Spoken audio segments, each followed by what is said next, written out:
This chapter is called Dream Catching. The big friendly giant put the suitcase on the ground. He bent down low so that his enormous face was close to Sophie's. "From now on, we is keeping as still as winky little mices," he whispered. Sophie nodded. The misty vapour swirled around her. It made her cheeks damp and left dewdrops in her hair.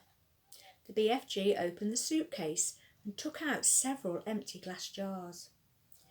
He set them ready on the ground with their screw tops removed. Then he stood up very straight. His head was now high up in the swirling mist, and it kept disappearing, then appearing again. He was holding the long net in his right hand. Sophie, staring upwards, saw through the mist that his colossal ears were beginning to swivel out from his head.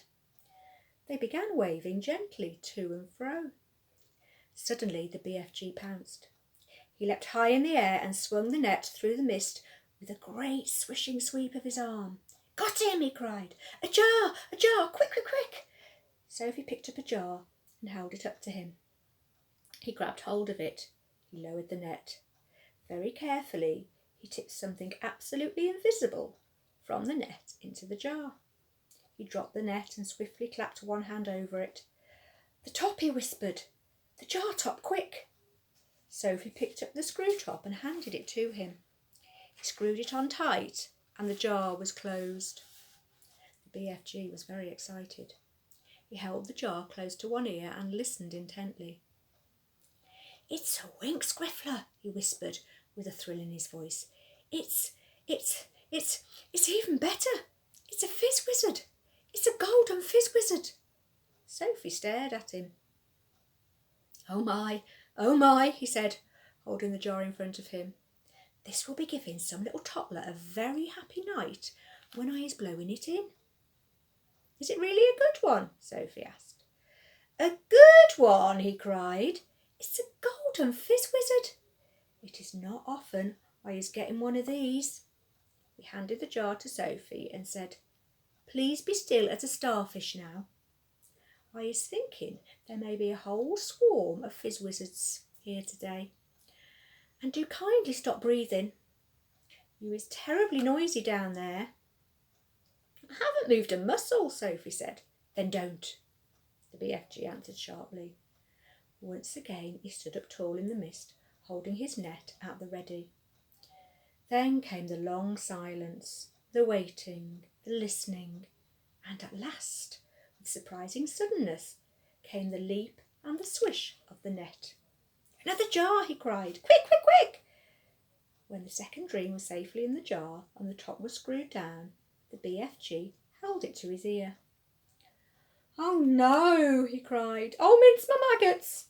Oh, swipe my swoggles!" "What's the matter?" Sophie asked. "It's a troggle humper," he shouted.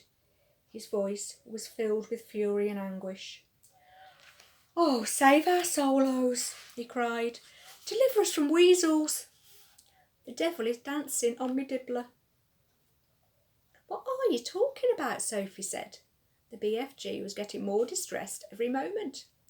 "Oh, bash my eye bones!" he cried, waving the jar in the air. "I come all this way to get lovely golden dreams, and what is I catching?" "What are you catching?" Sophie said. "I is catching a frightsome troggle humper," he cried.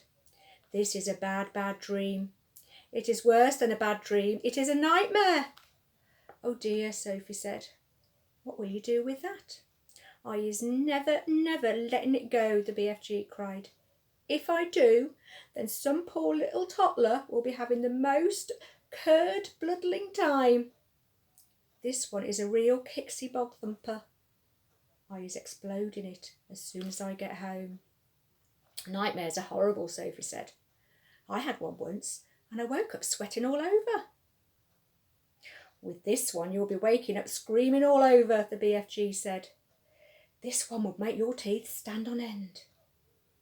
If this one got into you, your blood will be freezing to icicles and your skin will go creeping across the floor."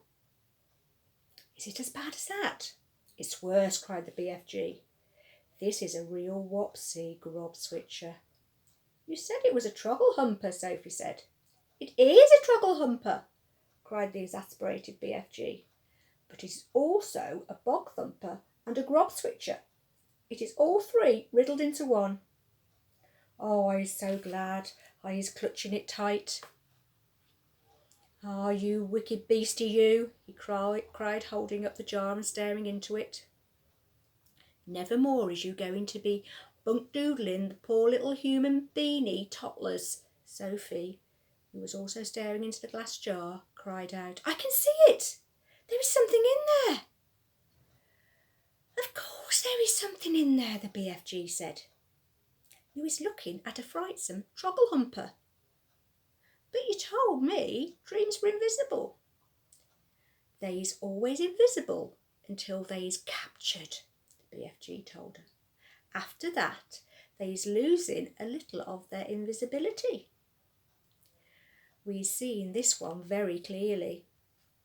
Inside the jar, Sophie could see the faint scarlet outline of something that looked like a mixture between a blob of gas and a bubble of jelly. It was moving violently, thrashing against the sides of the jar and forever changing shape. It's wiggling all over the place, Sophie cried. It's fighting to get out. It'll bash itself to bits. The nastier the dream, the angrier it is getting when it is in prison, the BFG said. It is the same as with wild animals. If an animal is very fierce and you are putting it in a cage, it will make a tremendous rumple-dumpus. If it is a nice animal, like a cockatoodle or a froggle-frump, it will sit quietly. Dreams is exactly the same. This one is a nasty, fierce, bog-rotting nightmare. Just look at him, splashing himself against the glass. It's quite frightening, Sophie cried.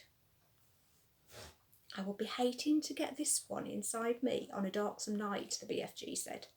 So would I, Sophie said. The BFG started putting the bottles back into the suitcase. Is that all? Sophie asked. Are we going? I is so upset by this troggle-humping, bog-thumping grob switcher, the BFG said, that I is not wishing to go on. Dream catching is finished for today. Soon Sophie was back in the waistcoat pocket and the BFG was racing home as fast as he could go. When at last they emerged out of the mist and came again onto the hot yellow wasteland, all the other giants were sprawled out on the ground, fast asleep.